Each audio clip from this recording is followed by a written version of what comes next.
நீ நகலின் நகலா நீ மழை அடிக்கிற முகிலா நீ திணிர் அடிக்கிற திகிலா நீ மணமணக்கிற அகிலா நீ முள்ளா மலரா நீ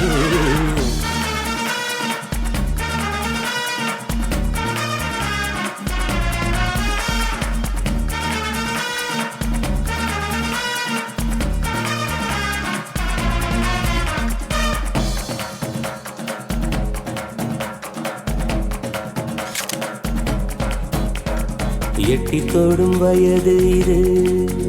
ஒரு வெட்டு கத்தி போல் இருக்கும் அதிசயம் என்னவென்றால் அதன் இரு பக்கம் கூறியிருக்கும் கனவுக்கு செயல் கொடுத்தால் அந்த சூரியனில் செடி முளைக்கும் புலன்களை அடக்கி வைத்தால் தினம் புது புது சுகம் கிடைக்கும்